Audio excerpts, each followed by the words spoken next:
여러분 반갑습니다. 반도체 오빠 트레저입니다. 벌써 이제 마지막 방송 시간이 다가왔네요. 내일이면 또 주시장 열립니다. 상당히 또 설레입니다. 설레이고 흥분되고 하여튼 기대가 되는데요. 과연 내일은 어떤 모습을 보여줄지 어떤 퍼포먼스를 보여줄지 상당히 기대가 되는데요.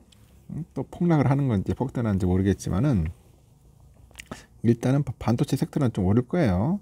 근데 개미들이 엄청나게 팔 것 같아. 개미들은 계속 연말까지 아주 쉴 틈 없이 팔 겁니다. 팔고 튄다고 난리겠죠. 하여튼 이번 주 국내 증시는 이제 금리에 대한 이 인하에 대한 기대감이 커지고 있습니다. 기대감. 금리 떨어지면은 좋죠. 좋지 않습니까? 하여튼 상승 흐름이 이어질 것 같습니다. 다만 그 단기적인 과열 그리고 연말에 그 양도세 수급 이슈 등이 이제 맞물려요. 지금 맞물리다 보니까 조정에 대한 가능성도 나옵니다. 가능성.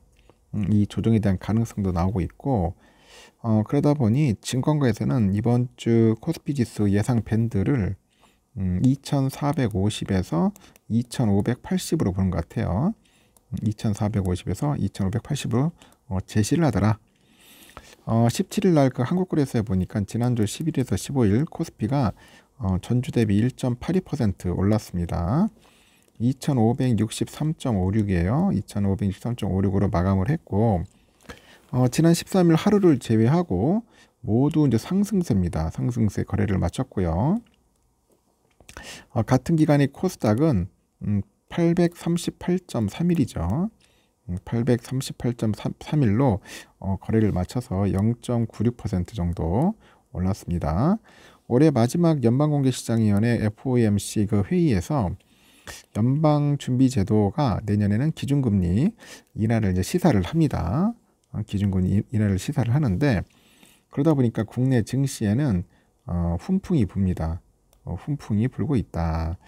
연준은 12월에 FOMC에서 기준금리를 동결하는 한편에 내년 말 기준 금리 전망치를 5.1에서 한 4.6%로 하향 조정을 했어요. 내년에는 0.25% 정도 해가지고 세 번에 걸쳐서 기준금리를 인하할 거라는 그런 이야기들이 있습니다. 그렇게 예상되는 대목도 있고 이렇게 금리 인하 기대감이 계속되다 보니 상승 추세가 유지될 것으로 예상합니다. 상승 추세. 글로벌 금융시장이 안정화되고 있죠. 이런 상황에서 국내 수출 개선 모멘텀이 더해져 가지고 내년에 1, 4분기까지 이제 반등세가 이제 계속될 수 있다는 그런 설명이라는 겁니다. 12월 FOMC는 시장의 참여자들이 원했던 그 금리 인상 사이클이 종료를 시사를 합니다. 그리고 내년에 금리 인하 횟수 이제 확대가 전망되고 경기 연착륙에 대한 기대를 모두 다 충족시켰답니다.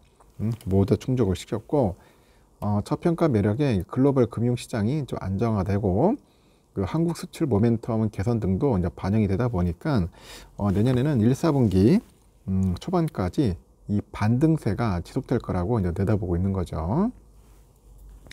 다만 금리 인하 기대감이 선반영된 만큼 단기 과열에 대한 우려도 나옵니다. 단기 과열에 대한 우려도 나오더라. 이 금리 인하로 이제 증시가 크게 오를 것이다. 증시가 크게 오를 것이라는 그런 기대감. 이래 기대감은 버려야 한다. 버려야 한다는 그런 조언이죠.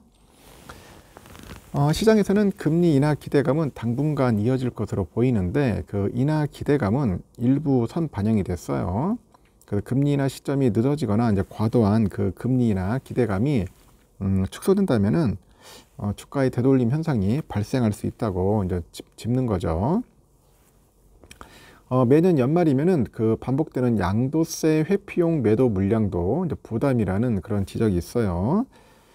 그래서 비둘기파적인 그 FOMC 결과는 주가의 긍정적인 요인인데 국내 주식시장에서는 업종별 그 차별화 흐름을 보이고 있다고 합니다. 그래서 이달 들어서 개미들이 코스피 시장에서 3조 한 7천억 정도 가량 해서 순매도 이어가면서 하방 압력을 키우는 등 양도세와 관련한 개인 수급 이슈가 현재 지배적인 상황이다. 그렇게 설명을 하는 거죠. 단기 조정 가능성을 배제할 수는 없는데 내년에 그 상승 추세 전망은 유효한 만큼 코스피가 한 2,500선 이하로 내려오면은 매수 기회로 삼아야 한다는 그런 조언도 있어요. 내년에 상승세는 강화됐고 지난 10월 이후 상승 국면도 유효한데 단기 조정 가능성을 경계할 시점이라고 합니다. 그래서 단기 매매 측면에서 일부는 차익 실현 이후에 2,500선 이하에서 또 한 번의 매수 기회가 오지 않겠나 그렇게 내다보고 있는 것 같아요. 한번 크게 또 내려 꽂으면은 또 열심히 또 모으라는 그런 것 같아요.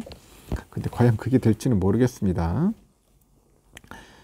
금요일 날 아주 흥미로웠습니다. 코스피는 올랐어요. 근데 코스닥은 내렸죠. 그래서 코스닥이 좀 빠졌는데 이것도 어떤 종목은 또 오르고 어떤 종목들은 또 떨어지고 상당히 좀 흔들세를 보였습니다. 미국 장은 보니까 아주 골 때리더라고요. 뭐 내렸다 올랐다 내렸다 올랐다 또 내렸다 뭐 그런 모습을 보였습니다.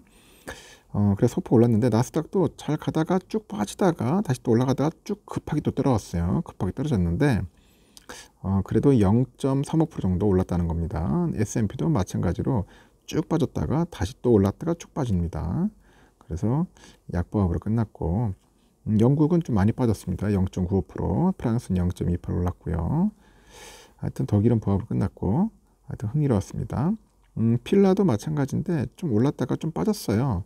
그런데 좀 많이 올랐어. 지금 보니까 그 완만하게 거의 상승이죠. 지금 상승입니다. 거의. 그래서 예전에 제가 이때 막 열심히 모아야 한다고 내가 주구장창 주구장창 얘기를 했는데 이때 매수하신 분들은 지금 좀 따뜻할 겁니다. 올겨울은 따뜻하게 지금 보내고 있을 것 같아요.